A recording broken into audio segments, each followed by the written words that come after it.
Hello friends, నమస్తే. Welcome to our channel. ఈరోజు video వచ్చేసి కొబ్బరి పొడి అండి. ఈ కొబ్బరి పొడి టేస్ట్ ఉంటుంది చూడండి. వేడి వేడి అన్నంలో వేసుకొని తింటే చాలా బాగుంటుందండి. సో అస్సలు స్కిప్ చేయకండి. ఈ వీడియో అనేది చాలా బాగా యూజ్ అవుతుంది. మన ఇంట్లో పచ్చి కొబ్బరి అనేది ఉంటూనే ఉంటుంది కదా. సో పచ్చి కొబ్బరితో ఇలా కొబ్బరి పొడి చేసుకొని తినండి. చాలా బాగుంటుంది. ఇడ్లీలోకైనా, దోశలోకైనా, ఎందులోకైనా బాగుంటుంది అనమాట. సో వీడియోని స్కిప్ చేయకుండా చూడండి. ముందుగా వచ్చేసి ఇక్కడ నేను పచ్చి కొబ్బరి తీసుకున్నాను. ఈ ఒక్క కొబ్బరికాయ మొత్తం తీసుకున్నాను అనమాట.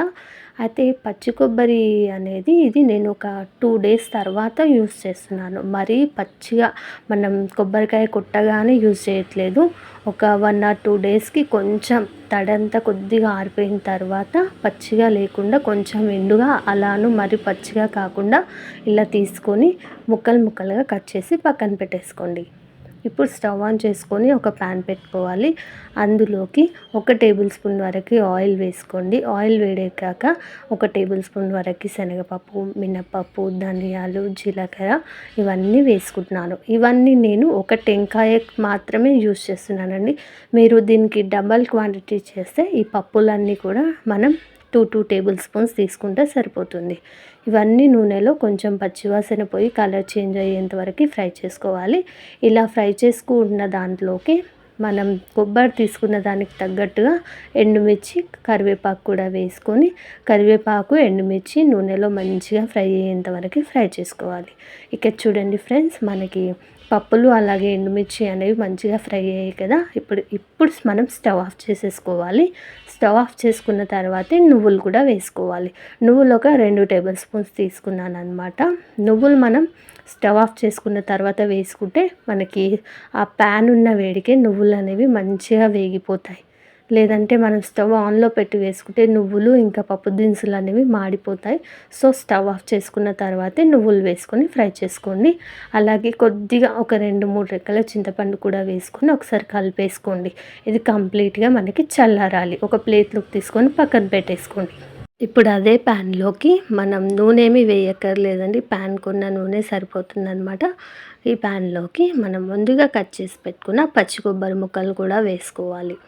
ఇవి వేసుకొని ఒక 2 మినిట్స్ అలా లో ఫ్లేమ్లో ఫ్రై చేసుకోండి, సరిపోతుంది. మీరు ఈ ప్రాసెస్ అనేది చేసుకోకుండా కూడా చేసుకోవచ్చు. అంటే కొబ్బరి ముక్కలు ఫ్రై చేసుకోకుండా కూడా ఈ కొబ్బరి పొడి చేసుకోవచ్చు. లేదు మీరు ఫ్రై చేసుకోవాలి అనుకుంటే ఒక 2 మినిట్స్ అలా ఫ్రై చేసుకొని పక్కన పెట్టేసుకోండి.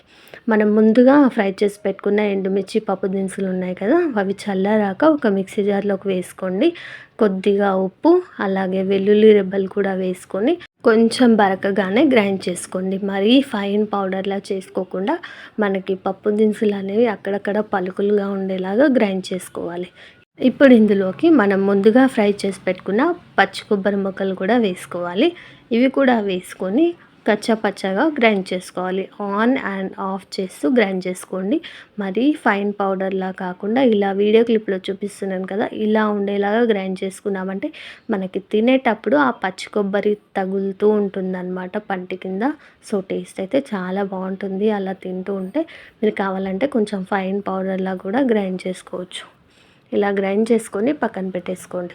ఇప్పుడు స్టవ్ ఆన్ చేసుకొని ఒక ప్యాన్ పెట్టుకోండి. అందులోకి కొద్దిగా ఆయిల్ వేడెక్కాక జీలకర్ర, ఆవాలు, మినపప్పు, శనగపప్పు ఇవన్నీ వేసుకోవాలి.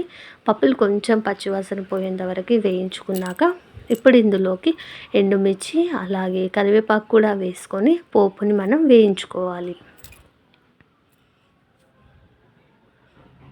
ఇలా పోపు కూడా వేగిన తర్వాత ఇప్పుడు ఇందులోకి కొద్దిగా వెల్లుల్లి రెబ్బలు వేసుకుంటున్నానండి. ఒక 4-5 వెల్లుల్లి రెబ్బలు కూడా వేసుకొని పోపు వేగాక ఇప్పుడు ఇందులోకి మనం ముందుగా గ్రైండ్ చేసి పెట్టుకున్న పచ్చి కొబ్బరి మిశ్రమం ఉంది కదా, అది కూడా వేసేసుకోవాలి. ఇలా మొత్తంగా వేసేసుకున్నాక ఒక 1 to 2 మినిట్స్ మనం మంటని లో టు మీడియం ఫ్లేమ్లో అడ్జస్ట్ చేస్తూ ఒక 2 మినిట్స్ ఫ్రై చేసుకున్నామంటే మనకి పచ్చి కొబ్బరి పొడి రెడీ అయిపోయిందండి. వేడి వేడి అన్నంలో నెయ్యేసుకొని తింటే చాలా బాగుంటుందండి. అలాగే టిఫిన్స్‌లోకైనా, ఇడ్లీ అయినా, దోస అయినా ఈ పచ్చి కొబ్బరి పొడి చాలా బాగుంటుంది. ఒక్కసారి ఇలా మీ ఇంట్లో పచ్చి కొబ్బరి ఉంటే ఇలా ఒకసారి ట్రై చేయండి. మీరు ట్రై చేశాక మీకు ఎలా వచ్చిందో నాకు కింద కామెంట్ సెక్షన్‌లో కామెంట్ చేయండి. అలాగే మన ఛానల్‌లో కంది పొడి కానీ, ఇడ్లీ పొడి కానీ, కరివేపాకు పొడి, పప్పుల పొడి కానీ ఇలా చాలా పొడులు అనేవి వీడియోస్ రూపంలో ఉన్నాయండి. మీకు టైం ఉంటే ఒకసారి ఆ వీడియోస్ వెళ్ళి చూడండి. నేను లింక్స్ అనేవి కింద డిస్క్రిప్షన్ బాక్స్లో ఇస్తాను. అలాగే వీడియో నచ్చితే లైక్ చేయండి. మీ ఫ్రెండ్స్ అండ్ ఫ్యామిలీ మెంబర్స్కి షేర్ చేయండి.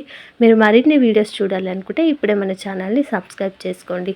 ఈ వీడియోని స్కిప్ చేయకుండా చూసినందుకు మీకు ధన్యవాదాలండి. ఇలాగే మన ఛానల్ని సపోర్ట్ చేస్తూ ఉండండి. ఇంకా మంచి మంచి వీడియోస్ పెడుతూ ఉంటాను. Thank you for watching.